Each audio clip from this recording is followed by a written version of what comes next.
menambahi firmanku, jangan kau mengurangi. Gimana sih Wan ini dulu? Kasuma. Sementara Malam. Yesus berpesan kepada muridnya, jangan ke bangsa lain. Berarti mustahil kemudian mereka memperkenalkan, kalau murid Yesus memperkenalkan dewa Theos. Iya, nggak pernah lah. Nah, bahkan Paulus mengatakan tuh di dalam suratnya Galatia 2 nomor 8, Petrus diutus hanya kepada orang-orang yang bersunat. Gimana dong? Betul. Ya ini berarti menurut Theos yang dimuliakan sama orang Kristen ini yang Theos Yunani, guru, bukan Elohim. Nah, kemungkinan. Makanya mereka yang harus menjelaskan ke kita. Ketika pula. Mereka harus menjelaskan bagaimana benang merah Tuhannya Yahudi kok bisa lari ke situ gitu loh. Nah, itu dia. Ayo naik Ten. Jelasin, gimana Ten. ceritanya? Iya, naik. Jangan kita. Seru ini. Tetapi jika dia menderita sebagai orang Kristen, maka janganlah ia malu, melainkan hendaklah mereka atau ia memuliakan Theos dalam nama Kristus itu. Theos yang mana yang mau dimuliakan sini? Theos yang mana yang mereka harus muliakan?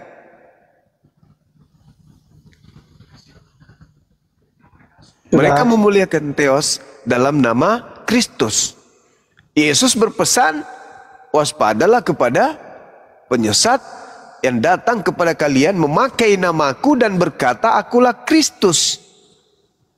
Yesus berkata, iblislah yang menjadi bapak. Wah, bahaya ini. Bahaya. Dan kamu mau melakukan keinginan-keinginan bapakmu. Nah, ini si Theos ini yang ada di sini yang harus dimuliakan dalam nama Kristus. Ini Theos yang mana ini? Ini teman Kristen harus menjelaskan ke kita ini. Saya masih bingung juga ini.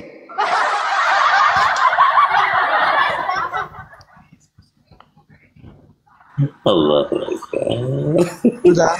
Keluar, ayo keluar. Semua. Ini Kenapa? sepupunya Paulus ini. Ya, gimana saudara? Iya, kan kau bahas Kristen. Kenapa ini Indo-Buddha? Kenapa enggak naik? Hah? Kenapa? Karena hanya agama Kristen yang mengambil istilah Islam. Itu masalahnya. Dan hanya Kristen yang memiliki misi memurtadkan Islam untuk masuk ke Kristen. Hindu, Buddha enggak.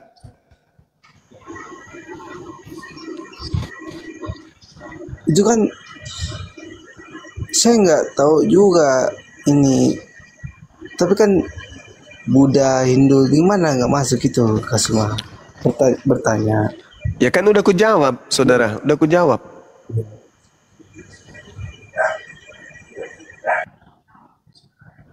Ada suara anjing di sini. Kenapa?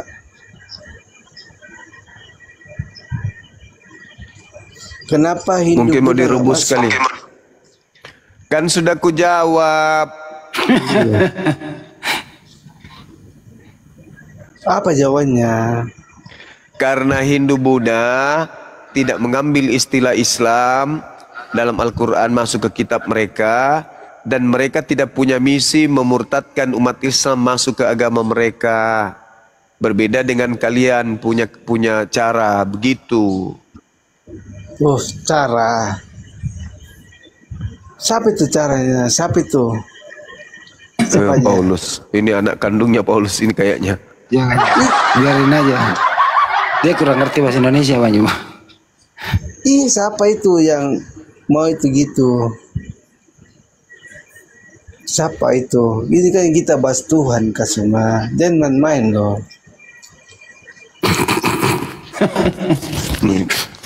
Yang main-main siapa? Iya, ini kan bahas Tuhan.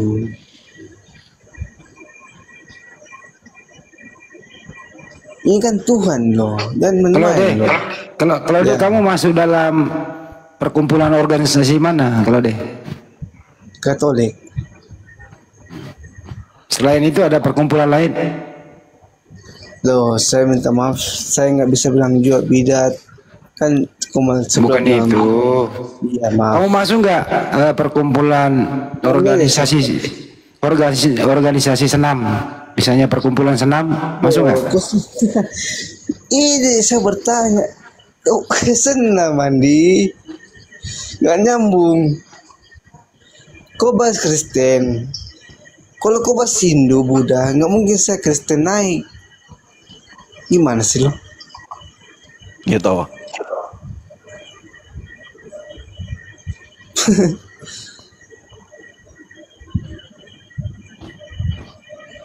Itu gimana kan deh? Ada kunci Inggris nggak di situ banyak? Ada. Jauh-jauhin dikit lah, jangan sampai kepake ya. Jangan aja. Gimana kan dia?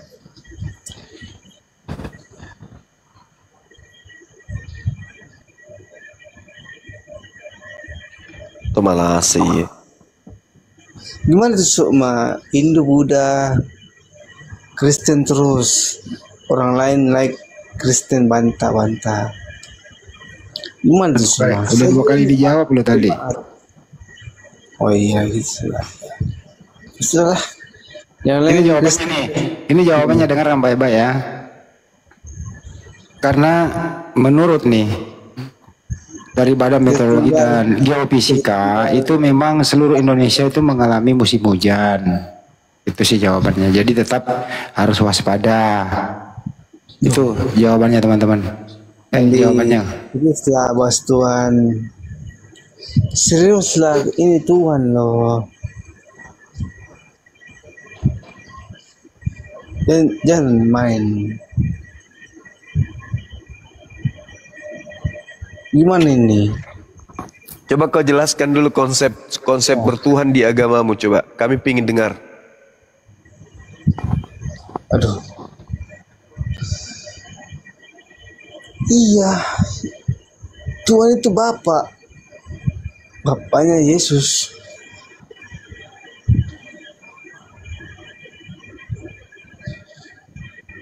Maaf, Putin.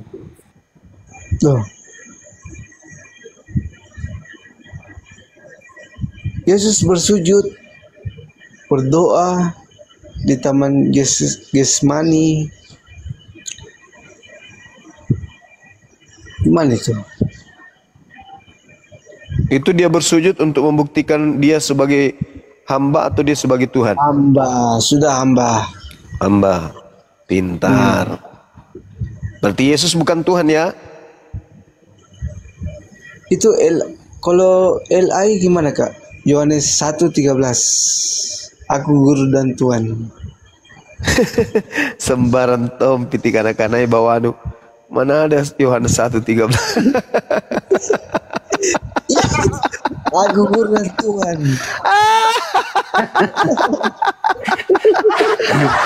Sembaran tom piti kana-kanai bawanu. Ngapa nak tulis 1 Yohanes 1:13? Tanjak nur sepolong. Gimana tuh? Yohanes 13 apa gitu? Hah? Aku guru dan Tuhan. Itu kan LI. Yohanes berapa itu? 1:13.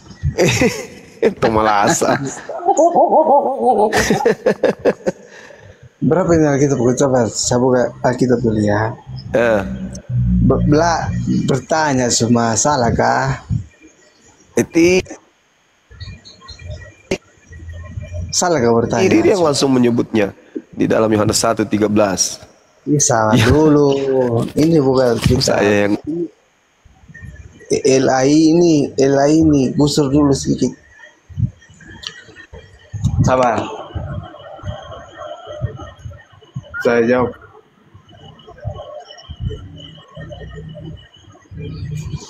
Yohanes 13:13. Betul enggak?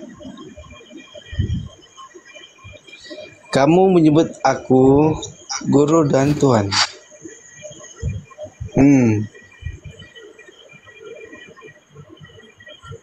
Terus? Yohanes 13:13. Betul nggak? Ya itu kau baca itu. Iya. Kamu menyebut aku guru dan Tuhan, dan katamu itu tepat, sebab memang engkaulah guru dan Tuhan. Itu gimana? Di situ bukan Tuhan tapi Tuhan.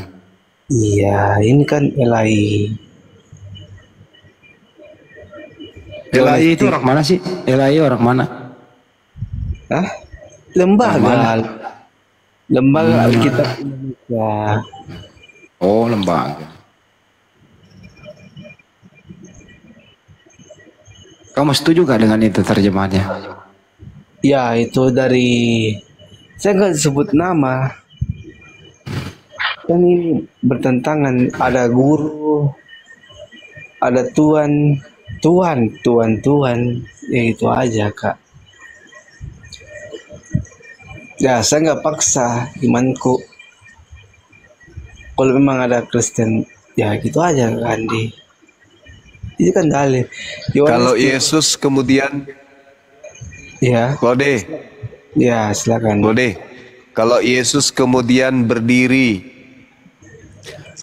di tengah lapangan, lalu Claude dan Bang Suma berdiri jaraknya sekitar 200 meter dari Yesus. Kita uji penglihatan siapa matanya yang masih sehat, matamu atau mata saya. Astaga, Suma. Saya melihat Yesus berdiri. Ini Yohanes 13:13. Saya melihat Yesus baca. berdiri. Ini kita baca. Kamu menyebut dan mata saya melihat Yesus. Lalu mata saya memberikan kemudian sinyal kepada akal saya. Akal saya memberikan instruksi kepada lisan saya untuk berkata, yang saya lihat berdiri di lapangan itu adalah manusia. Bagaimana dengan matamu? Kau lihat apa berdiri di lapangan saat itu? Ayo, tes mata dulu. Yang kau lihat berdiri itu apa?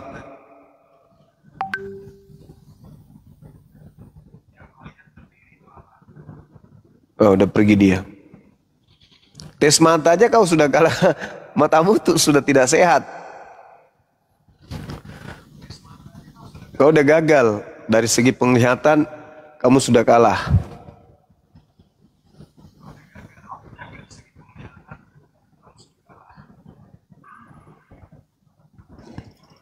Iya, matanya kabur.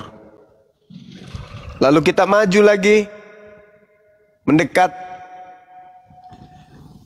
Lalu Yesus disuruh bersuara. Maka bersuaralah dia. Uji kuping. Maka menurut kuping saya mendengarkan suara manusia. Bagaimana dia menurut kupingmu? Yang kau dengarkan suara apa? Kau mengatakan suara Tuhan. Rusak. Telingamu juga rusak rupanya. Maju lagi kita pegang tangannya. Saya memegang tangan manusia. Ketika kau memegangnya, kau megang tangan apa? Tangan manusia apa tangan Tuhan?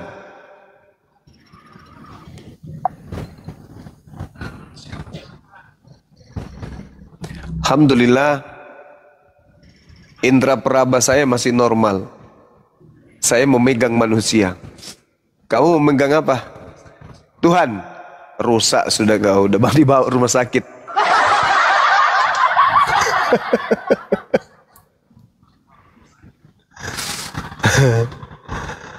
Dari sana aja udah ketahuan siapa yang layak dipercaya ajarannya, siapa yang tidak. Hal sepele, sederhana. Dari sana kita bisa melihat siapa yang sehat otaknya, kamu atau saya. Pada kesimpulannya, hasil akhir dari ujian kita, saya mendapatkan nilai 100. Kira-kira kau nilaimu berapa? kau melihat Tuhan, kau mendengar Tuhan, kau memegang Tuhan. Hai, masalah generasi. Sesederhana itu menguji kebenaran daripada ajaran agamamu, saudaraku. Ya, simple bukan? Itulah pentingnya otak, akal. Oke, saya tidur lagi. Lanjut. Ya, Panji, selamat pagi. Pagi bang. Ya, Kristen denom apa bang? Iya, menonton aja bang. Pertanyaannya Kristen denom apa? Bukan mau nonton mau apa? Oh bukan muslim bang. Oh Muslim. Assalamualaikum warahmatullahi wabarakatuh. Waalaikumsalam bang. Oke. Nyimak atau kalau nyimak di bawah ya bang? Tapi kalau gitu ini ada ayat ini. Bentar lah bang. Oke. Ayat. Ya bang, malam bang. Ya pagi. Kristen atau Muslim? Nasrani bang. Nasrani? Ya bang. Nah, tuh temanya Yesus palsu. Bagaimana pandangan Nasrani katanya? Lanjut.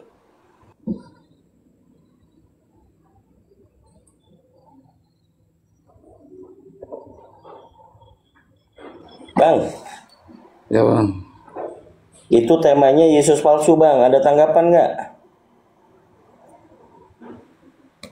Nggak ada bang. Nggak ada. Ya. Nah, jadi di Nasrani siapa bang? Kami.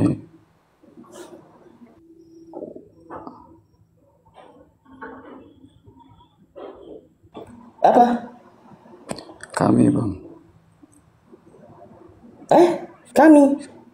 Ya bang. Oh nggak ada Yesus, adanya kami gitu. Ya bang.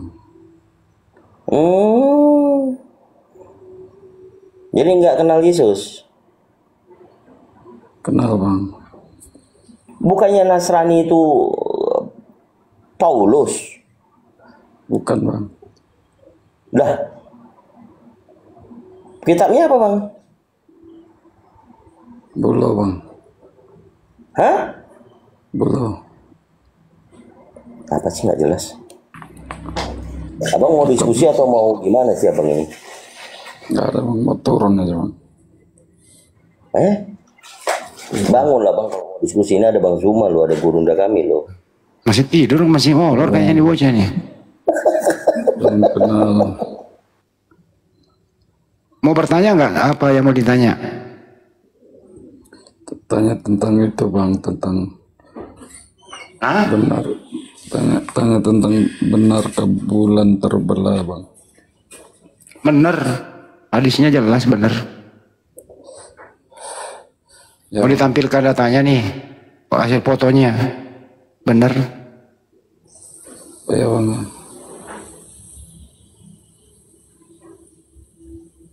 Bener. Siap bang. Apalagi mau ditanya? Tentang berdusta dalam 3 hal itu benar ke bang? Boleh berdusta dalam hal untuk kemaslahatan kebaikan, boleh. Contoh nih ya. Ya.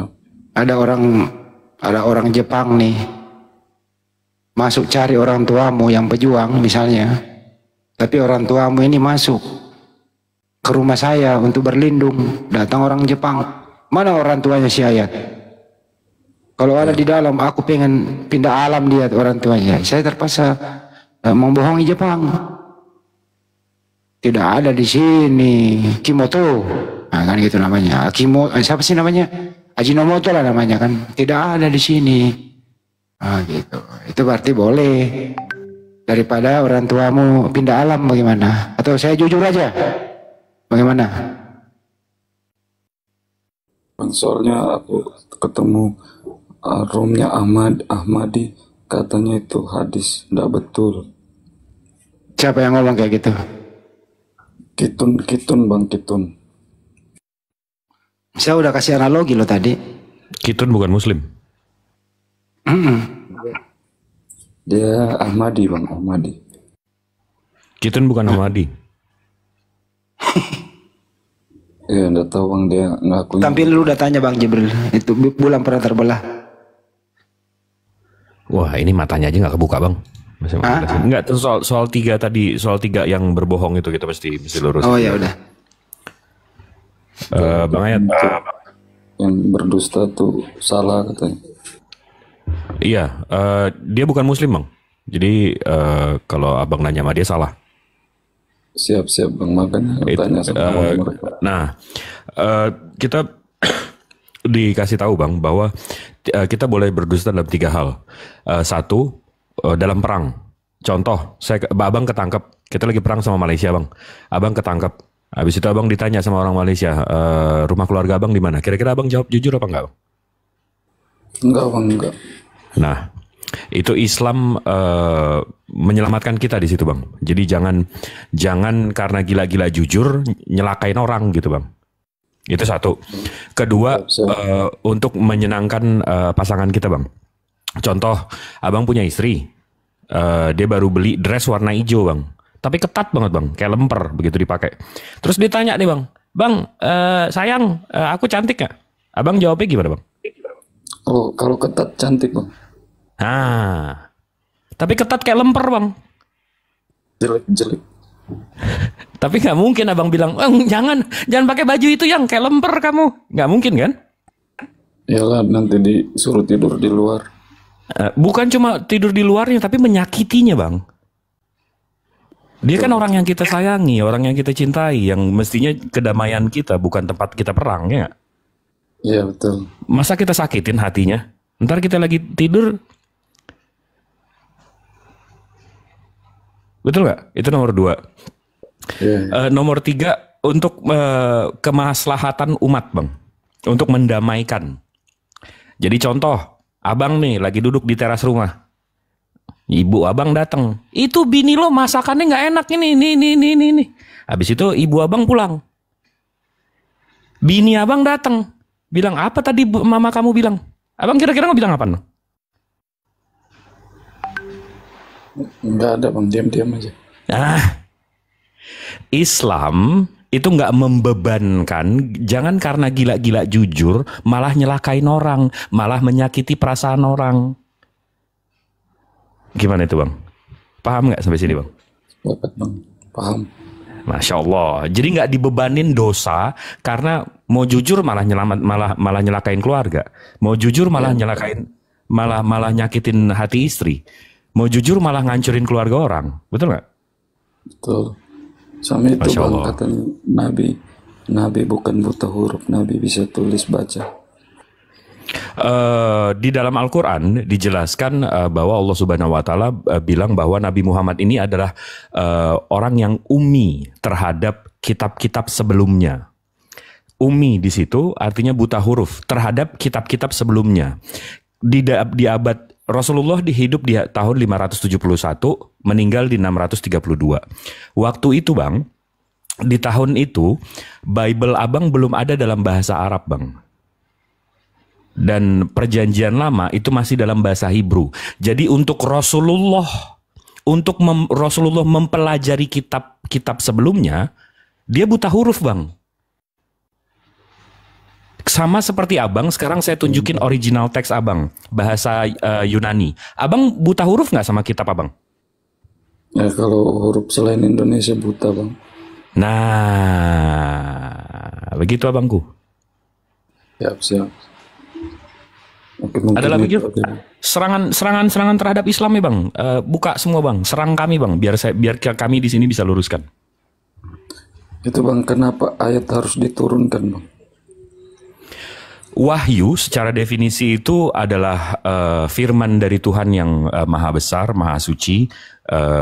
Ini dalam keislaman ya bang ya. Kalau saya tunjukin ke abang, ini ayat Al-Qurannya.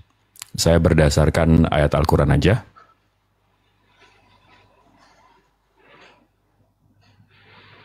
Di Asyura ayat 51, sebentar.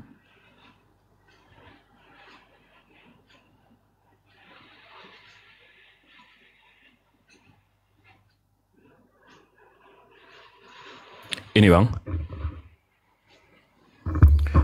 Di Asyura ayat 51. Dan tidak ada bagi seorang muslim pun bahwa Allah berkata-kata dengan dia kecuali dengan perantara wahyu atau di belakang tabir atau dengan mengutus seorang utusan malaikat. Lalu diwahyukan kepadanya dengan seizinnya apa yang dia kehendaki.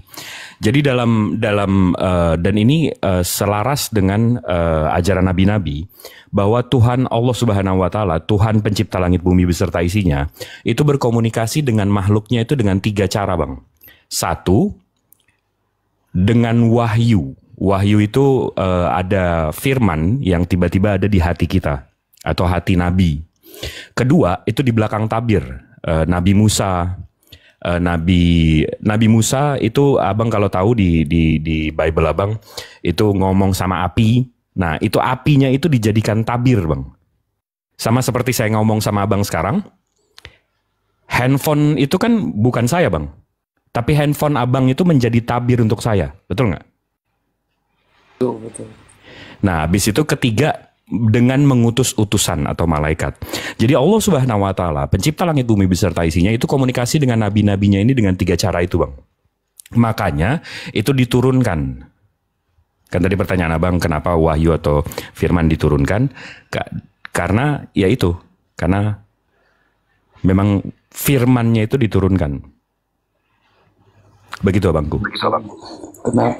Kenapa Allah harus memilih namanya Allah, Bang?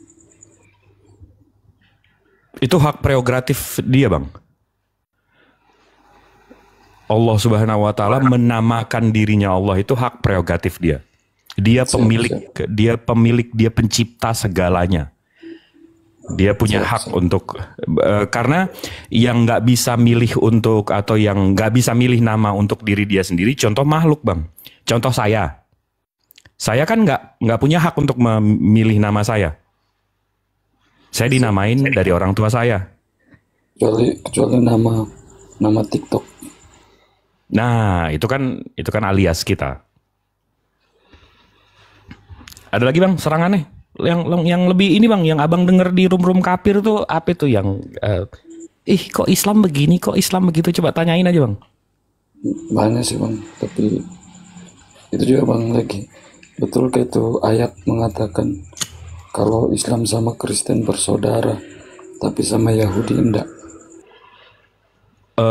Saya nggak pernah dengar tuh ayat mana tuh, Bang. Karena kalau justru terbalik, Bang. Islam dan Yahudi itu bersaudara. Sama Kristen Islam dan enggak. Yahudi itu Kristen enggak. Kenapa? Karena Islam itu turun dari Nabi Ismail alaihissalam turun ke Nabi Muhammad alaihissalam, Nabi Muhammad sallallahu alaihi wasallam. Dari Ishak ke Israel ke Yahudi. Siap.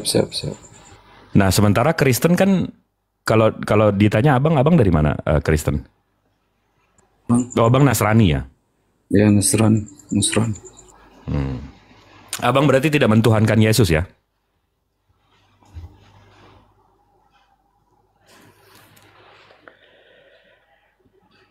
Bentar, Bang, ya, aku ambil ayatnya, Bang. Siap. Bang Zuma masih monitor? Ini kayaknya masih santun nih, enak nih.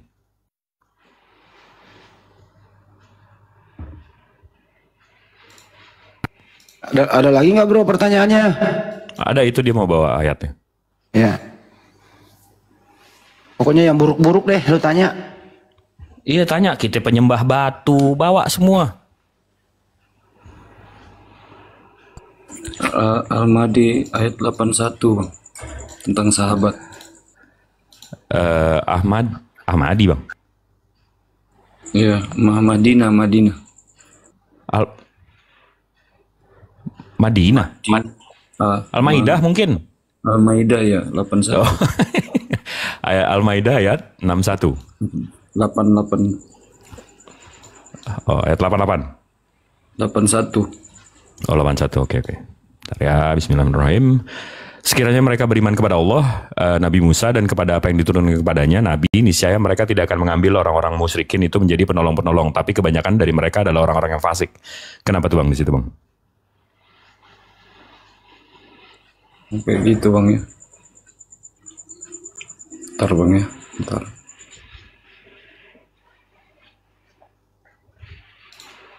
Ini jarang-jarang nih, mestinya hostnya nggak ikut jawab nih, mestinya narasumbernya. Kalian langsung nih kan jawabnya, hostnya jadi jawab nih, pusing gitu, nggak jadi main game. Aku pura-pura tidur aja dulu.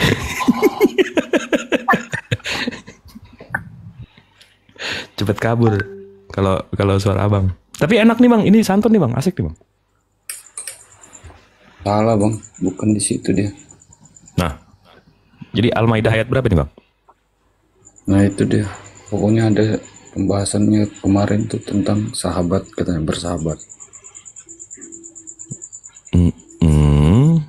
Nanti lah bang. Wah, saya bukan hafiz Quran, saya nggak hafal Al-Quran bang, afwan, maaf. Siap bang, siap. Oke, yang lain bang, yang lain nyembah batu kek, apa kek, coba serangan terhadap Islam yang Aku nggak sampai di situ, tapi katanya itu Mahdi tadi tuh itu kiblatnya itu salah, sudah dipindahkan. Itu kata kitun. Ya. Oh, kata kitun. Oh, gini bang, kalau kata kitun dia itu ini saya buka aja datanya ya. Dia baca bukunya dari mana? Kita Muslim kita udah tahu semua itu. Sebentar ya, Dan Gibson.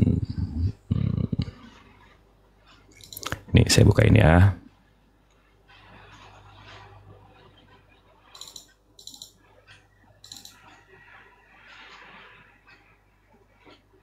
Nah, ini. Habis itu ini bang. Bismillahirrahmanirrahim. Jadi tadi si Kitun itu yang ngaku-ngaku ya Muslim ini apa segala macam. Dia baca buku ini bang, The Islamic Qiblas, Dan Gibson. Ini buku orang orientalis, pembenci Islam. Di sini dia fitnahannya Ka'bah itu bukan di Ka'bah yang sekarang, tapi di Petra. Petra itu utara dari Ka'bah. Jadi di sini Ka'bah, di sini Petra. Dia bilang menurut buku ini, saya yakin abang bisa undang Kitun ke sini. Dia udah baca belum satu buku ini? Karena saya yakin dia belum baca buku ini. Kenapa? Karena di ujungnya ini dia tidak pasti, dan Dan Gibson ini dia bukan seorang astronomer. Dia bukan seorang ilmuwan. Kenapa? Karena dari buku ini pernah dibantah oleh ini judulnya The Petra Fallacy, kesalahan fitnahan si Dan Gibson. Dan di buku ini dijawab jelas bagaimana orang-orang Muslim di abad ke-6 dan saya udah tanda-tandain ini. Kalau memang dia mau datang ke sana, dia mau datang ke sini dan mau melakukan fitnah ini. Saya udah baca semua. Dan di sini dijelaskan bahwa si Dan Gibson ini nggak punya kredibilitas sama sekali untuk membahas soal ini. Dia bukan astronomer dan segala macam. Jadi di sini Kings yang membantah, dan ini orang kafir juga. Jadi ini orang kafir sama orang kafir bang. Orang kafir yang bukan astronomer bilang Ka'bah bukan di Mekah. Habis itu ini kafir yang astronomer bilang ya memang itu betul. Jadi memang si Dan Gibson nggak punya pengetahuan sama sekali bagaimana kiblat waktu itu perhitungannya dan bagaimana Ka'bah dihitung. Nah, jadi di situ bang. Jadi kalau memang si Kitun itu, feeling saya sih dia belum baca bukunya jelas, tapi ya itu bang. Kalau gosip-gosip kan itu dibuat oleh orang botol, disebar oleh orang tolol, dan didengarkan oleh orang yang tidak berpengetahuan. Makanya kami di sini meluruskan bang. Itu abangku. Lanjut bang. Pertanyaan apa lagi? Mantap sos. Saya numpang tenar aja di sini. Lanjut. Gak gitu. Gimana bang? Yuk. Ya mantap bang. Aku mau cari tahu aja bang. Iya. Nah itu yang ku dengar kan.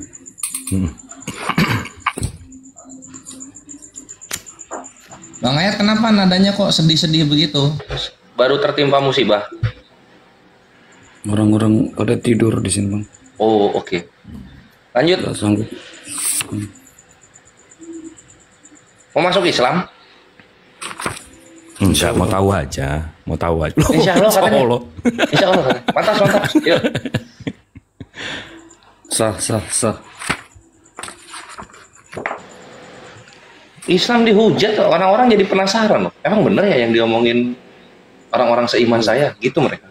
Loh, justru perang di Palestina itu kan makin banyak orang Amerika yang masuk Islam karena kok bisa sih umat Muslim ditindas seperti itu tapi tetap menyebut nama Tuhan? Ada apa di Al-Quran ini? Kenapa iman mereka kuat sekali? Akhirnya orang-orang Amerika baca Al-Quran dan banyak yang mualaf. Menurut abang mereka ini sudah akhir zaman ke belum? Oh sudah, Bang. Jadi ada hadis Rasulullah menyebutkan bahwa antara zamanku dengan akhir zaman itu seperti jari tengah dan jari telunjuk, Bang. Segitu jaraknya. Jadi memang dekat sekali, Bang. Ya kita bisa lihat lah. Sejarah akan di tanah Arab begitu, pencakar langit. Itu satu. Kedua, kita bisa lihat, Bang, history will repeat itself. Sejarah akan selalu berulang. Zaman Nabi Job atau Lut. Nabi Lut itu kan laki-laki sama laki-laki, perempuan sama perempuan. Akhirnya kotanya ditebalikin, Bang. Sekarang terulang lagi, Bang. Nih kaum-kaum pagan ini akhirnya membolehkan lagi pernikahan sesama jenis. Padahal udah diceritakan di kitab-kitab suci bahwa itu nggak boleh. Tapi malah ada nih kaum pagan-pagan penyembah makhluk. Betul. Diulang lagi. Terus habis itu Nabi Nuh bilang sama penyembah-penyembah berhala ini. Berhala ini, abang jangan berpikir berhala ini cuma batu yang berbentuk manusia ya. Berhala ini segala sesuatu yang ada di dunia yang dituhankan. Itu semua berhala, Bang. Nah, jadi waktu Nabi Nuh dapat firman dari Tuhan yang tidak terlihat untuk buat bahtera, Nabi Nuh buat bahtera. Habis itu dikasih tahu nih sama umatnya. Umatku, aku dapat firman, dapat wahyu, suruh bikin bahtera.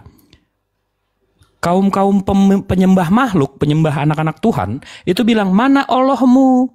Allahmu nggak kelihatan. Lihat nih Tuhan saya berkuasa, turun ke sini. Lihat ada bentuknya. Nyata, kata mereka. Sampai 40 hari, Bang, hujan. Mereka tetap nggak mau naik bahtera Nabi Nuh. Mereka tetap menyembah Tuhan yang kelihatan itu, Bang. Jadi ya, history will repeat itself, Bang. Sejarah akan selalu berulang. Kita bisa lihat scroll TikTok sekarang. Siapa yang ngomong kayak gitu, Bang? Siapa yang menghina Tuhan yang tidak terlihat, Bang? Sejarah akan selalu berulang. Begitu, abangku. Betul. Bang, itu tadi ayat yang salah tadi itu ternyata 82 dia, bukan 81. Oke, bismillahirrahmanirrahim. Al-Maidah ayat 82. Sesungguhnya kami dapati orang-orang yang paling keras permusuhannya terhadap orang-orang yang beriman ialah orang-orang Yahudi dan orang-orang yang musyrik. Dan sesungguhnya kamu dapati yang paling dekat persahabatannya dengan orang-orang yang beriman ialah orang-orang yang berkata sesungguhnya kami ini orang Nasrani. Yang demikian itu disebabkan karena di antara mereka, yaitu orang-orang Nasrani, terdapat pendeta-pendeta dan rahib-rahib juga. Karena sesungguhnya mereka tidak menyombongkan diri. Oke, baik. Saya luruskan di sini ya, Bang ya. Jadi tunggu dulu. Sebenarnya pertanyaan Abang di mana di sini, Bang? Tentang persahabatan, bukan sama Yahudi, malah sama Nasrani. Tadi yang abang sampaikan sebaliknya, ke Yahudi yang malah. Oh enggak, ini sama, Bang. Saya baca lagi ya. Saya baca sambil menjelaskan ya. Sesungguhnya kamu dapati orang yang paling keras permusuhannya terhadap orang-orang yang beriman ialah orang-orang Yahudi dan orang-orang musyrik. Orang-orang musyrik ini siapa, Bang? Gak tahu, Bang, tapi Yahudi di situ. Orang-orang musyrik ini orang-orang yang menyekutukan Tuhan, Bang. Menyekutukan Tuhan dengan anaknya, menyekutukan Tuhan dengan malaikatnya, menyekutukan Tuhan dengan segala macam. Jadi dari perspektif sini, Bang, musyrik di sini itu yang Tuhannya lebih dari satu, Bang. Yang menyekutukan Tuhannya. Tritunggal itu termasuk musyrik, Bang.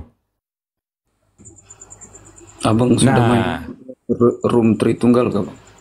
Kenapa, Bang? Sudah pernah main-main ke room Tritunggal? Oh, selalu. Mereka ngakunya satu, Bang, Tuhannya. Nah. Iya. Memang kalau itu dia memang selalu akan ngakunya satu, Bang. Tapi begitu ditanya, Yesus itu Tuhan, Bapaknya Tuhan. Lah, udah ada berapa itu Tuhannya? Berarti nggak Maha Esa kan Bang? Itu kalau menurut abang, tapi kalau menurut mereka kan tetap esa itu. Nah itu soal keimanan kan Bang, betul nggak? Iya. Mereka menuhankan keilahian Yesus. Siapa yang bisa mendefinisikan keilahian Yesus kalau bukan iman Bang? Ya, jadi yang pertama tadi Yahudi, habis itu yang kedua musyrik. Orang-orang yang musyrik, yang menyekutukan Tuhannya, itu berarti Tritunggal juga. Habis itu ada Trimurti. Trimurti itu ngaku satu juga Bang. Kalau abang ngobrol sama orang-orang yang penyembah Brahmana. Honest Bang, honest. Jesus only. Kalau J only itu tetap, menurut saya itu justru ya musyrik, itu definisi musyrik. Menyekutukan Tuhan. Abang paham nggak menyekutukan Tuhan itu gimana? Mensyarikatkan. Oh iya. Terus kalau yang Nasrani Bang? Dan tunggu, sesungguhnya ini abang paham dulu sini ya, karena ini di sini ada tanda titik. Sesungguhnya kami dapati orang-orang yang paling keras permusuhannya terhadap orang-orang yang beriman ialah orang-orang Yahudi dan orang-orang musyrik. Orang-orang musyrik itu tadi yang menyekutukan Tuhannya. Dan sesungguhnya kamu dapati yang paling dekat persahabatannya dengan orang-orang yang beriman adalah orang-orang yang berkata, sesungguhnya kami ini orang Nasrani. Nah, abang mesti paham di sini, definisi di sini. Nasrani dalam bahasa, Nasrani ini artinya Nazareth, Bang. Dalam bahasa Inggris itu Nazarethians. Ya, dan kata di sini, iya, betul. Pengikut Yesus dari Nazareth. Mereka ini adanya di abad pertama, Bang. Kenapa? Karena di abad kedua, abad ketiga, Bapak Gereja Papias dan seterusnya itu sudah mengatakan bahwa Nazarethians ini udah nggak ada, Bang. Jadi Al-Quran Allah Subhanahu Wa Taala menarasikan di sini kaum Nasrani yang di abad ke-1 pengikut Yesus yang tidak menuhankan Yesus, Bang. Karena kaum Nazarethians ini, mereka tidak menuhankan Yesus. Kalau abang tahu Ebionites, abang bisa Google, Ebionites namanya. Itu juga pengikut Yesus yang tidak menuhankan Yesus. Nah, jadi di sini maksudnya, dan sesungguhnya kami dapati yang paling dekat persahabatannya dengan orang-orang yang beriman ialah orang-orang yang berkata sesungguhnya kami ini orang Nasrani. Jadi mungkin contohnya pas sama seperti abang. Abang orang yang tidak menuhankan Yesus dan abang bilang sesungguhnya kami ini Nasrani. Jadi nubuatan dalam Al-Quran ini abang aminkan. Setuju Bang? Setuju, tapi kalau abang tadi bilang Yahudi tidak, ayat itu mengatakan Yahudi. Yang paling keras. Ya. Yang paling keras. Nah, kalau Nasrani kan kalau orang-orang seperti abang yang tidak menuhankan Yesus, kan nggak terlalu keras permusuhannya terhadap Islam, Bang. Tapi orang-orang Yahudi, orang-orang yang menyekutukan Tuhannya, yang mentigakan Allah, yang menduakan Allah, itu yang paling keras sama kami, Bang. Tadi abang bilang justru sama Yahudi enggak di awal. Oh, kalau itu yang saya bahas kemiripannya, Bang. Oh, iya. Tuhan kami sama-sama tidak terlihat. Tuhan kami sama-sama tidak turun-turun. Yahudi punya kiblat, kami punya kiblat. Mereka punya hari kurban, kami punya hari kurban. Kami sama-sama, karena Yahudi keturunan dari Ishak, kami keturunan dari Ismail. Siap. Ini Bang, apa lagi tadi?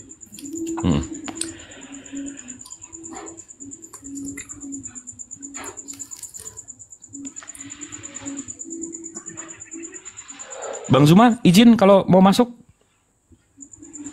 Atau kalau mau pura-pura tidur juga nggak apa-apa. Itu Bang, yang tentang tidak ada hadis yang berpegang pada dua hal, Quran dan Sunnah. Oh, Rasulullah. Masih tidur, lanjut. Jadi Rasulullah sebelum meninggalkan dunia ini, Bang, Rasulullah bilang yang dia tinggalkan yaitu Islam, selama kami berpegang teguh terhadap Al-Quran dan hadis atau sunnahnya, kami tidak akan tersesat. Dan Rasulullah juga pernah bilang, umatku tidak akan tersesat secara ramai-ramai, secara mayoritas. Itu ayatnya di mana tuh? Oh, itu hadis, Bang, sebelum dia meninggal. Kata itu Bang Kitun, dia bilang bukan Quran tapi Kitabullah. Kitabullah itu kan kitab Allah, Bang. Kitab Allah itu kan Al-Quran. Oh ya, sama. Apalagi satunya itu bukan sunat atau apa? Kayak sejenis wasiat. Ahlul Bait. Ada disebut Ya, Ahlul betul. Bait nggak? Nah, Ahlul Bait itu artinya keturunannya. Jadi Rasulullah menitipkan keluarganya. Diperpegang kepada kitabullah dan keturunannya gitu. Iya, dan untuk menjaga Bang, untuk menjaga keluarganya. Terus tuh nanti ada kisah para sahabat itu sampai kayak bakar rumahnya begitu atau apa gitu. Ada keturunannya. Nggak. Oke. Jadi Bang, waktu Rasulullah meninggal, sahabat-sahabatnya ini berkumpul di luar rumah Rasulullah. Di situ ada Abu Bakar, ada Utsman, ada semuanya Bang. Semuanya ini sedih berkabung di luar rumah Rasulullah, dan mereka harus memilih siapa khalifah selanjutnya. Abang tahu nggak kenapa? Karena dalam perspektif Arab, dalam kultur Arab, kita nggak bisa menguburkan pemimpin kalau pemimpin selanjutnya belum dipilih, Bang. Nah, jadi kejadian waktu itu, waktu Rasulullah meninggal, Ali bin Abu Thalib itu menantunya langsung, anak angkatnya, sepupunya langsung, itu menangisi Rasulullah di dalam rumahnya. Sementara sahabat-sahabat lain, karena sunnahnya kami, kalau ada mayat, kalau ada orang meninggal, itu harus segera mungkin dikuburkan. Jadi sahabat-sahabat itu langsung buru-buru, ayo kita pilih siapa yang mengganti Rasulullah, jadi kami bisa menguburkannya. Nah, dari cerita ini Bang, ada orang-orang di luar sana yang berpikir, oh berarti sahabat Rasulullah cuma Ali, karena cuma Ali yang sedih. Paham nggak Bang sampai sini? Paham. Jadi sahabat-sahabat yang memilih pengganti Rasulullah itu nggak benar-benar sahabat. Padahal sahabat-sahabat yang di luar memikirkan untuk melakukan apa yang Rasulullah perintahkan. Kalau ada orang meninggal, kubur cepat. Jangan ditunda-tunda. Sahabatnya justru yang di luar ini memikirkan Rasulullah. Sementara Ali, keluarga kerabat terdekatnya, justru paling sedih. Tapi malah diadu domba. Ya biasa lah Bang. Tapi nggak ada masalah kok di situ. Jadi ada orang-orang yang berpikir, oh berarti kita cuma harus mendengarkan hadis dari Ali. Tapi ada yang, oh enggak, semuanya sahabatnya. Begitu Abangku. Jadi kalau si Kitun-Kitun itu, dia itu Bang. Saya pikirnya saya mesti sebut itu si Kitun tuh Kitun 2 baris Bang. Dia baca buku 2 baris, habis itu cerita. Baca buku 2 baris, habis itu cerita. Kitun 2 baris namanya Bang. Selama aku ikuti dia Bang, aku belum lihat orang yang bisa bantah dia Bang. Ya, coba dia, kemarin dia di sini saya angkat, dia nggak mau naik Bang. Mungkin dia pikir room ini tidak beradab. Ya dari tadi nih 30 menit kita ngobrol. Sangat beradab. Beradab nggak menurut Abang? Beradab. Masya Allah, maha benar Allah dengan segala firman-Nya. Terus Bang, apa lagi pertanyaannya? Serang lagi Bang, serang lagi. Ini Bang, ada kan ayat itu mengatakan, biarlah Nasrani dan Yahudi akan diselamatkan sama Tuhan mereka. Berarti Tuhan ada banyak Bang. Ada di ayat Al-Quran itu Bang. Saya nggak tahu sih ada ayat itu. Ada kayak gitu. Pernah dengar. Mungkin kok Bang Kores bisa jawab. Tapi ini yang saya tahu nanti di akhir zaman, waktu kita dihadapkan terhadap Allah Subhanahu Wa Taala, waktu di hari penghakiman nanti Bang, Allah itu akan contoh nih, Abang contohnya Abang menyembah Yesus. Contoh. Saya tahu Abang enggak. Tapi contoh Abang menyembah Yesus atau Abang menyembah Brahmana. Nanti di akhir zaman Allah akan memanggil Tuhan Abang. Coba Bang Ayat, ini Tuhan lo. Coba minta tolong sama dia, diselamatin enggak? Allah akan gitukan Abang. Karena di riwayatnya itu kalau nggak salah diceritain juga di Al-Quran. Betul, Bang Kores ya? Ada ayatnya ya? Bang Kores, Oh mantap buat itu salah satu ayat favorit terbaru gua. Surah Maryam 82. Nah, bawa berhala-berhala kalian, sekarang kalian minta tolong di hadapanku. Apakah Tuhan-Tuhan kalian akan menolong kalian? Kalau enggak, masuk neraka kalian semua. Mungkin itu ayat yang lain, Jips. Kalau yang gue bawa itu Maryam 82, kelak orang-orang kafir dan sesembahannya akan berantem di hari penghakiman. Gitu. Habis itu diapain habis berantem? Masuk neraka dua-duanya, Bre. Udah berantem nih, masuk neraka dua-duanya. Anjay. Itu berantemnya pakai ring kah bang, kayak MMA? Enggak, saling menyalahkan. Maksudnya, ya, contoh nih, abang kalau menyembah Yesus, abang kan akan bilang, Sus, lo kok nggak bantuin gue? Yesus bilang, lah kapan gue bilang gue Tuhan? Enyahlah kau, kan gitu. Kan jadi berantem abang berdua. Baru dia bilang, kau kan sudah menyangkal aku kan bisa berdusta dalam 3 hal. Enggak begitu. Abang berdusta dalam 3 hal maksudnya? Ini rokok gue habis lagi. Itu kayak abang jelaskan tadi. Ya, kan emang Yesus bini abang. Mendamaikan pertikaian. Ini udah di depan Allah, harus diselesaikan bang. Tapi kan letter luck itu bang bilang, Tuhan biarlah mereka diselamatkan Tuhan mereka. Jadi seolah-olah Tuhan di situ membiarkan mereka diselamatkan. Coba buka ayatnya, Res. Tunggu, gue mau ambil rokok dulu. Rokok gue habis di luar. Res.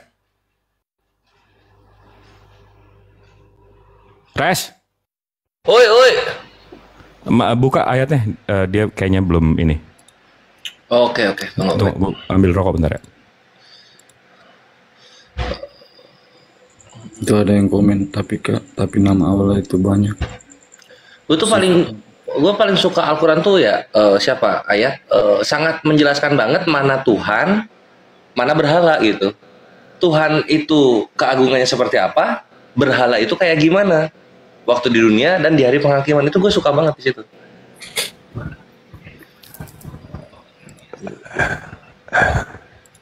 Aduh, Maryam. Jadi gimana kami mau, ketika kita mempelajari Al-Quran, gimana kami mau pindah agama gitu ketika Tuhan kami saja sudah benar-benar menjelaskan mana Tuhan, mana berhala gitu kan. Nah, tunggu, ini surah Maryam, surah Maryam 80. Back, gue back ya. Ada hadis, mantap Panglima. hadis yang mengatakan gini, bahwa para nabi itu adalah bersaudara. Mereka itu adalah sekeluarga, serumpun para nabi itu. Maka ketika saudara kita bertanya, sama seperti di dalam ayat suci Al-Quranul Karim, wa ma utiyan nabiyyuna min rabbihim.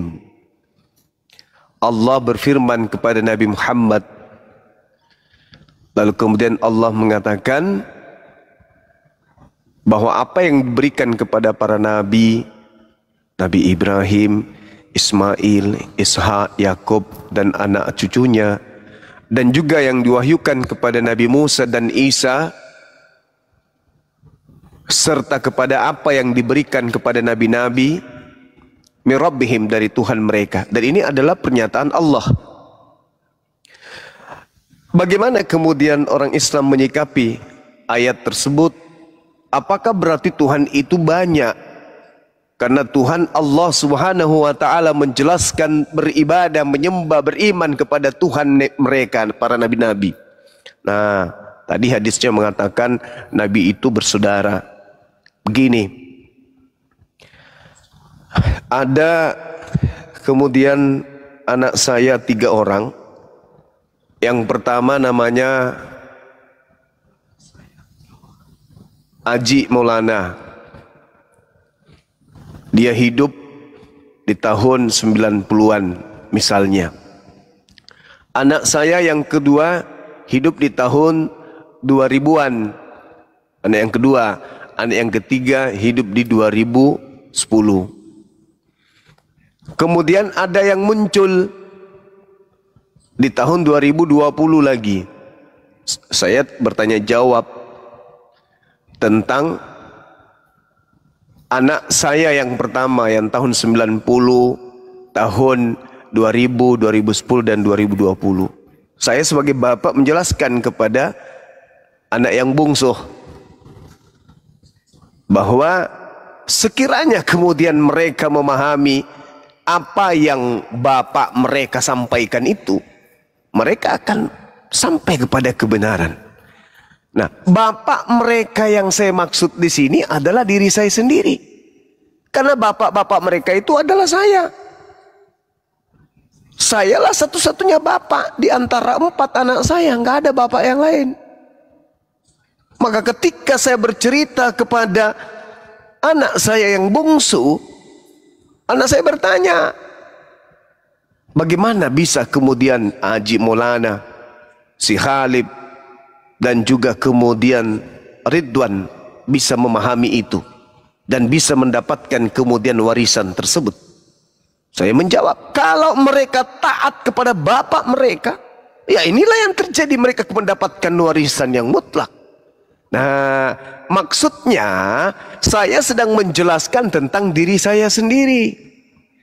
Maka ketika Al-Quran mengatakan Qulu amanna billah wa ma unzila ilaina wa ma unzila ila Ibrahim wa Ismail wa Ishaq wa Yaqub wal asbati wa ma utiya Musa wa Isa wa ma utiya nabiyuna mir rabbihim. Nah tuh, dari Tuhan mereka, maka maksudnya itu merujuk kepada saya. Sampai di sini penjelasan yang sederhana ini dari si fakir ilmu ini, saudara paham? Alhamdulillah paham, Bang. Alhamdulillah paham, Masya Allah. Ini gimana ini udah mau masuk Islam ya? Istilah-istilahnya Islam. Kalau gitu saya tidur lagi. Banyak teman Islam. Oh, baik-baik semua. ah ini Muslim dari lahir nih, bukan Kristen ya? Nasrani, Bang, Nasrani. Apa nama gerejanya?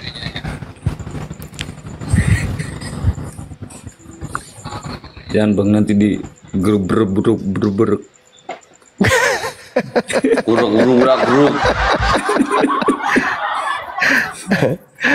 Allahu Akbar, Masya Allah. Ya begitulah barangkali, Bung. Silakan. Ini sedikit inilah, Bang. Apa keluar apa kayak jam hiburan lah. Nah, dari anak-anaknya tuh kalau datang lagi anak satu mengaku merujuk kepada bapak yang satu.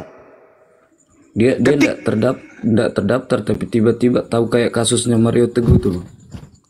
Wah, beda lagi itu mah. Ini bercerita bapak yang satu, Bung. Ketika kemudian di anak yang satu tahun 90, bapaknya dikenal sebagai atlet sepak bola. Berjalan waktu, karena waktu akan terikat kepada para nabi. Nabi yang diutus, anak yang diutus, ini kita identikkan itu supaya mudah dipahami. Kemudian bapaknya sudah mulai main golf. Jadi antara masa pengutusan daripada nabi yang pertama dan masa pengutusan nabi yang kedua itu memiliki cerita yang berbeda, keadaan yang berbeda, sehingga berbicara mengenai Tuhan mereka. Sekiranya mereka kemudian mengikuti apa yang diperintahkan kepada Tuhan mereka, tidak dikatakan dalam Al-Quran Tuhan-Tuhanan mereka, itu nggak ada dalam Al-Quran, kecuali berbicara mengenai ilah-ilah di luar daripada pencipta langit dan bumi. Nah, jadi sesederhana itu memahami itu, Bung. Di Islam itu cuma ada satu Tuhan, ya. Soalnya kata Bang Kitun tuh, Nabi Muhammad sudah menubuatkan tentang kedatangan Imam Al-Mahdi. Nah ini Imam Al-Mahdi anak baru nih yang ngaku sebagai juga punya bapak yang sama. Iya, dibuktikan aja kalau misalnya ajarannya itu identik, ya maka itu pasti terjadi. Beliau adalah, makanya dikatakan kepada Nabi Muhammad Rasulullah wa khataman nabiyyin. Dan itu sudah diberitakan kemudian dalam Al-Quranul Karim ketika Allah mengambil perjanjian kekal, ya, di masa para eksistensi para nabi. Allah mengangkat perjanjian ketika Allah mengatakan kepada para nabi di zaman mereka belum menjadi manusia. Masih di alam ruh. Allah mengatakan, wa is ahazallahu mithaqa nabiyyin lama ataitukum min kitab wa hikmah thumma ja'akum rasulun musaddiqun lima ma'akum la tu'minunna bihi wa la tansurunnah qala aqrartum wa akhaztum ala dhalikum isri qalu aqrarna. Jadi para nabi di zaman praeksistensi mereka di bumi, mereka telah mempersaksikan akan datangnya seorang rasul. Maka mereka mengatakan, ya kami semua adalah bersaksi. Kami bersaksi, kami berjanji. Kami berjanji. Kami berjanji, fashhadu wa ana ma'akum minasyahidin. Maka Allah mengatakan, oke, kalau begitu, maka bersaksilah kalian semua wahai para nabi, aku Tuhanmu pun bersaksi bersama dengan kalian bahwa aku akan mengutus khataman nabiin baginda Rasulullah Muhammad sallallahu alaihi wasallam. Apakah kalian bersaksi wahai para nabi? Apakah kalian mau mengambil perjanjian yang agung ini? Manakala aku nanti akan memberikan sebuah kitab, manakala nanti aku akan berikan hikmat kepada kalian, lalu datang kepada kalian seorang rasul yang membenarkan apa yang ada pada diri-diri kalian, berupa kenabian, berupa kerasulan, berupa kitab suci ketetapan yang akan kuberikan kepada kalian, niscaya kamu akan sungguh-sungguh beriman kepadanya dan akan menolongnya. Kalian akan tidak melencengkan ajarannya, pesan-pesan yang aku sampaikan kepada kalian, untuk kalian nubuahkan, untuk kalian sampaikan kepada umat kalian, bahwa kelak aku Tuhan yang mengutusmu, nanti di kemudian hari akan mengutus seorang yang setelahku. Apakah kalian bersaksi akan hal itu? Para nabi pun mengatakan, aqrarna, ya kami berjanji atas semua itu. Kami berjanji, kami setuju, kami paham. Kami satu misi visi kemudian untuk menyampaikan akan datangnya kemudian roh kebenaran yang akan membawa risalah terakhir, yaitu Rasulullah. Yesus pun mengatakan itu. Nabi Musa juga mengatakan, Daud alaihissalam, Nabi Salomo Sulaiman juga menyatakan hal tersebut. Bahkan Nabi Ibrahim alaihissalam juga menyatakan akan datangnya penutup para nabi. Dan itu Allah sudah mengambil perjanjian yang mulia, perjanjian yang sangat agung di antara para nabi di masa praeksistensi mereka di alam roh. Itu. Jadi kedatangan Nabi Muhammad itu sudah diperjanjikan. Wahai Nabi Isa, wahai Nabi Musa, wahai kalian para nabi, Nabi Ibrahim alaihissalam, dapatkah kalian kemudian mengambil perjanjian agung bahwa kalian sepakat nanti kalau akan datang seorang rasul di kalangan nabiyin yang akan membenarkan ajaran kalian dan kalian membenarkan ajaran beliau? Apakah kalian setuju? Aqrartum wa akhaztum ala zalikum isri. Para nabi mengatakan, aqrarna. Yes, kata mereka. Nah ini. Jadi saudara, ya semua nabi sudah mempersaksikan akan datangnya nabi terakhir baginda Rasulullah Muhammad sallallahu alaihi wasallam, termasuk Yesus. Nabi Muhammad menubuatkan tentang kedatangan Imam Al-Mahdi. Terus Bang Host bilang ini sudah akhir zaman. Jadi mungkin dia sendiri ini sudah datang. Imam Mahdi sudah datang. Tanda-tanda sudah ada, Bung, tapi belum sepenuhnya. Siap. Iya.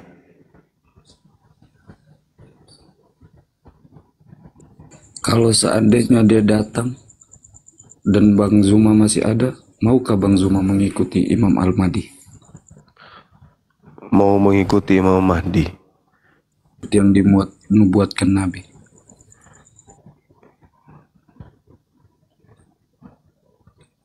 Mengikuti Imam Mahdi untuk memerangi Dajjal. Iya, mau. Betul. Ini sekarang Mau kami mengambil strategi awal. Ini sudah memerangi Dajjal kami ini, Bang. Berarti Dajjal sudah ada, Bang. Yes, pasukan-pasukannya sudah banyak di mana-mana.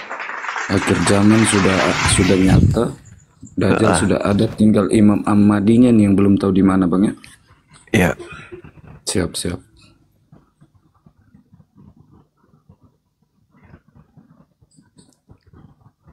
Mungkin itu aja dulu, Bang. Terima kasih banyak, Bang Zuma, sama-sama. Bang Ros, semua teman-teman yang lain.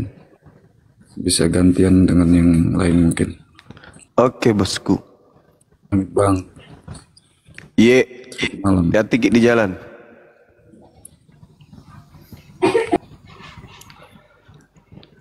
Mantap.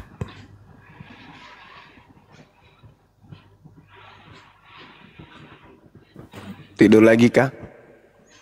Ini Pulang. ada dua lagi. Ada dua lagi. Assalamualaikum Gurunda Bang Zuma.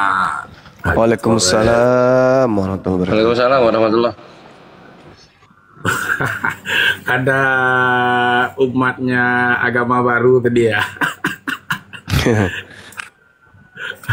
Iya, gimana Bang?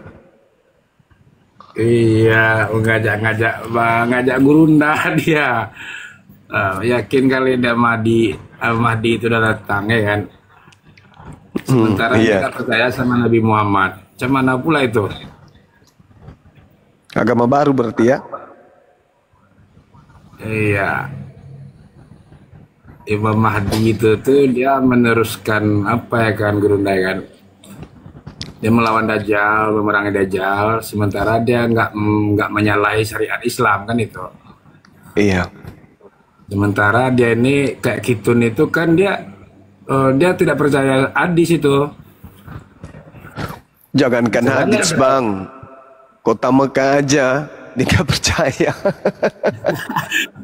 Mana pula dia itu Gurunda, istilahnya dia itu menyatakan percaya Imam Mahdi. Sementara dia dengan Nabi Muhammad. Sementara Imam Mahdi itu tuh meneruskan membulatkan syariat Nabi Muhammad lagi. Iya. Mempraktekkan. Iya. Ya itulah orang-orang seperti itu, orang sekte. Zaman kan aliran itu udah banyak Gurunda ya. Istilahnya udah banyak yang nggak mengikuti ajaran Nabi Muhammad lagi. Makanya Muhammad itu turun untuk mengentalkan sekalian memerangi Dajjal. Kan begitu Gurunda kan? Iya betul. Masya Allah. Itu. Ngajak Gurunda pula ada. Aku pengen naik jadinya. Itu aja Gurunda. Masya Allah. Sehat selalu ya Gurunda ya. Iya, Masya Allah. Ya. Assalamualaikum. Waalaikumsalam warahmatullahi wabarakatuh.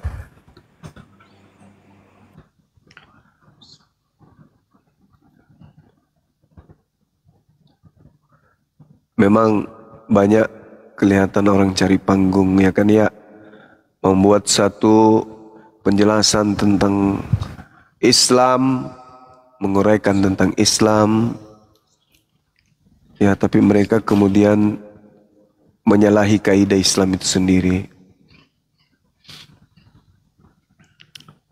Inilah saudara-saudara kita. Kalau mereka mempelajari terkait dengan Al-Quran, berarti kan harus mereka juga paham bahwa Al-Quran ini tidak hanya berdiri di atas satu surah. Al-Quran ini tidak hanya berbicara mengenai satu keadaan. Tidak hanya berbicara tentang satu umat atau satu tempat atau satu keadaan. Tetapi Al-Quran banyak membahas tentang hal-hal yang bisa kita lihat pembuktiannya di akhir zaman. Contoh misalnya, dalam Al-Quranul Karim innama umirtu an a'buda rabb hazihil balad.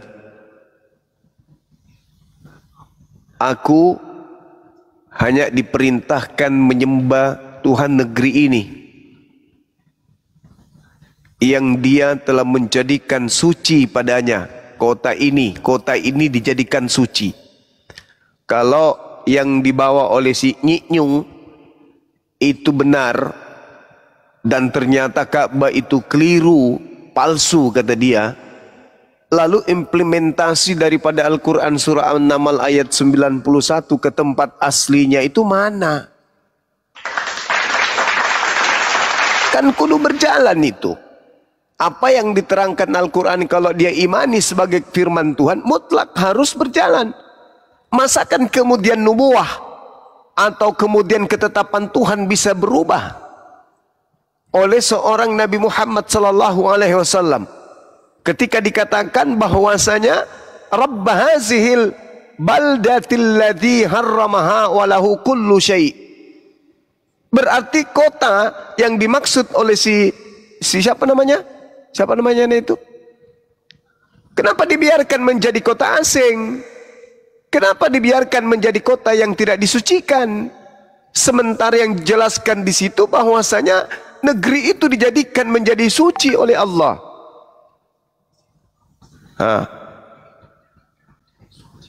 Coba, bagaimana ceritanya?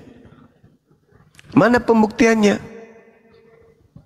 Nah, sedangkan yang diceritakan oleh Al-Quran bahwa kiblat diarahkan dari Masjidil Aqsa, Masjidil Haram. Terbukti enggak? Terbukti. Kenapa kemudian tidak mereka gaungkan itu? Kenapa tidak mereka kemudian jadikan ini loh buktinya orang-orang terdahulu yang hidup pada zaman Nabi Muhammad, yang hidup pada zaman Nabi Abraham, Ismail dan seterusnya masih sampai hari ini mensucikan kota yang dimaksud sama si kucuk itu, si kucuk. Buktinya nggak ada kan? Yang menggenapi justru Mekkah Al-Mukarramah. Nah, inilah bukti bahwa orang-orang ini orang nggak ada kerjaan, cari panggung aja, yang kemudian tidak perlu terlalu serius kita tanggapi, tapi harus kita tanggapi. Saya kira begitu teman-teman. Halo. Assalamualaikum Bang. Waalaikumsalam, ada caplang.